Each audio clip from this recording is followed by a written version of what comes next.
in Dryad, Beltway Poetry Quarterly, Full Moon on K Street, Poems about Washington, D.C., and D.C. Perspectives. Her first book of poems, Disappearing Act, was published in 2015 by Dryad Press. She co-edited A Wild Perfection, the selected letters of James Wright with Anne Wright, and they are currently working on a book about Wright and translation, Where the Treasure Lies. She has also published Solitary Apprenticeship, James Wright in German Poetry, and is currently working again with Anne on a book about Wright and translation, tentatively titled Where the Treasure Lies. She teaches composition and research at Montgomery College in Tacoma Park, Maryland. Her winning poem, which she's going to read for us today, is called Charlotte Darling. Please welcome Saundra Rose Maley.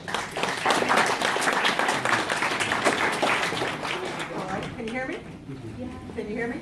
Yes. Okay. Hi. Hi. Thank you for coming. It's so nice to see Baltimore loving poetry the way it does. I've been really impressed. I've been getting calls and emails all week about this. And I said, wow, Baltimore's on the ball. I sent this little poem in. We're only allowed to send one poem, and I thought, how can you send one poem out of, having quite a few lying around?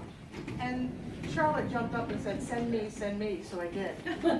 And I won't say a whole lot, except there's one reference that may not be as clear. At the very end of the poem, I mentioned the HUAC, which was the House Un-American Activities Committee.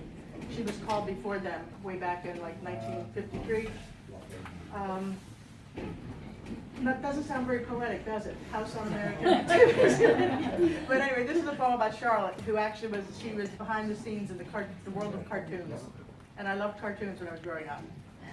Charlotte Darling was an ink and paint girl in LA, worked with a quill, tracing cartoon lines onto cells for less than $3 a day. Bit her lower lip at the start of every frame. 5,000 cells to go, maybe 10. Ah, men. She'd crack a joke about the guy she was seeing, adjust her gooseneck lamp, put her head down and draw. At Warner Brothers, she inked Buddy, a Looney Tune who took on Mickey Mouse. Buddy's run was short, but Charlotte's pen got Buddy out on his first date with Cookie in 1933.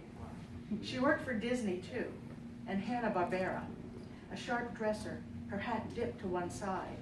She was the first to sign up for the Cartoonist Guild, went red for a time, collected pennies for the cause. Years later, she was called before the HUAC. I only wanted more money for us gals. All those frames. She named 4 names.